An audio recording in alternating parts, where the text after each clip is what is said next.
এই ভিডিওটা আমি ফিফার উদ্দেশ্যে বানাচ্ছি। আমি চাইবো ফিফার কাজ পর্যন্ত এই ভিডিওটা পৌঁছাক, ওরা দেখুক ইংলিশে ট্রান্সলেশন অন করে। ফিফা এটা কি ধরনের রেফারিকে দিয়ে খেলানো হচ্ছে প্রত্যেক ম্যাচ? এগুলো কি রেফারি?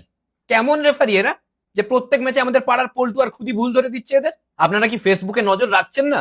আপনারা দেখতে পাচ্ছেন না প্রত্যেক ম্যাচের পরে এঞ্জেল প্রিয়ার ডাইনামিক রাহুল কিভাবে আপনাদের ভুল ধরে দিচ্ছে? আজকে যদি আপনারা ফেসবুকে একটু নজর রাখতেন, এই আমাদের বাংলা থেকে এক ঝাঁক প্রতিভাবান রেফারি উঠে আসতো। এরা কি কম অভিজ্ঞতা সম্পন্ন ব্যক্তিত্ব? এরা কি 1-1.5 মাস হলো খেলা দেখছে নাকি? 10 থেকে 15 দিন খেলা দেখছে, তাও আবার হাইলাইটস। এরা শুধু ফুটবল খেলার নিয়ম জানে তা নয়, কোন নিয়মগুলো আপনাদের ভুল আছে সেগুলোও বলে দিচ্ছে। আজকে ফুটবলের কত লাভ হতো যদি এরা একটু সুযোগ পেত। আর এদের প্রতিভা কি শুধু রেফারিতে সীমাবদ্ধ?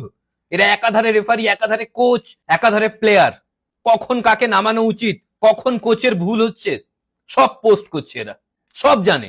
মেসি, রোনাল্ডো, এমবাপ্পে কি ভুল করছে সেটাও ধরে নিচ্ছে আমাদের পাড়ার লালটু। আর এরা নর্মাল লালটু নয়, এরাও লিওনেল লালটু আর ক্রিস্টিয়ানো খুদি। এ রোনাল্ডো, মেসি, নেইমার, এমবাপ্পে যত বড়ই প্লেয়ার হোক না কেন, যত ড্রিবল করুক, লালটুর চোখকে ফাঁকি দিতে পারবে না। কখন কাকে পাস দেওয়া উচিত ছিল, কে পাস দেয়নি, কি ভুল হলো, সব পোস্টে পেয়ে যাবেন আপনারা। যে কোনো কোচ এগুলো দেখে অনেক কিছু শিখতে পারে। আর আপনাদের রেফারি খেলাতে খেলাতে মাঝখানে টিভি দেখতে চলে যাচ্ছে কেন? কেন ফেসবুকের পোস্ট গুলো দেখলেই তো হয়, এরাই তো বলে দিচ্ছে কি করা উচিত।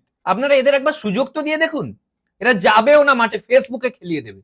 ফেসবুকে এরা মাঠে, এরা শুধু ছুটতে পারে না বলে মাঠে যাবে না। এরা নিজেরা ছুটতে পারে না তো কি হয়েছে? মেসি, রোনাল্ডোর ফিটনেসে কি কি প্রবলেম হচ্ছে, ওদের কোন ছকে খেলা উচিত, কেন ওরা বেশি দৌড়ছে না, সব পোস্ট করেছে আমাদের একজন। প্রোফাইলটা দেখে নেবেন, কিলিয়ান কেস্টো।